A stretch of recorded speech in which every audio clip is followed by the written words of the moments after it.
Now to the impeachment inquiry. The House Judiciary Committee moves one step closer to sending articles of impeachment to the House floor for a vote. Democrats say President Trump violated his oath of office. Republicans insist he has committed no impeachable act. CBS 4's Natalie Brand is live on Capitol Hill tonight with much more on what's been happening there. Natalie?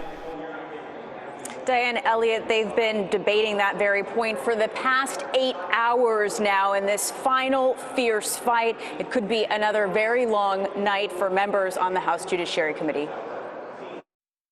The amendment is not agreed to. In a final show of political fireworks on the House Judiciary Committee, Republicans propose amendments to the articles of impeachment against President Trump. All are expected to fail, with Democrats outnumbering GOP members on the committee. The American people watching today know that this is an impeachment movement that is losing steam. No president is supposed to be a dictator in the United States. Lawmakers are considering two charges: abuse of power and obstruction of Congress. If they pass out of committee, the articles face a full House vote, likely next week. Democratic leaders say they're confident they have the votes to pass articles of impeachment, but a handful of Democrats could defect. This is a vote that people will have to come to their own conclusion on, and the facts are clear, irrefutable, in fact. If you watch the impeachment inquiry, the only bipartisan vote was no.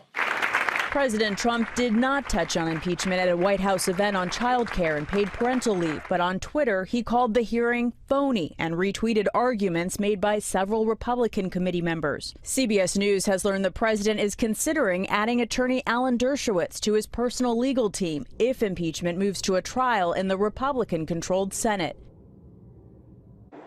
And back to the latest in this ongoing House markup. It's not clear yet when we could have a final vote tonight of the committee. As you've seen, there's been a lot of procedural maneuvering, but we are still expecting a vote along party lines. That includes, of course, two South Florida Democrats, Ted Deutsch and Debbie Mucarsel-Powell, who we've heard this week arguing in favor of the articles of impeachment. We've also been checking in with other South Florida members of the delegation, and Congresswoman Shalala and Wilson have come out this week in support of the articles. We've also heard Congresswoman Debbie Wasserman Schultz speak publicly in favor, although her office notes she won't make a formal announcement until the vote goes to the floor. As for South Florida Republican Mario Diaz-Balart, we heard from his statement yesterday.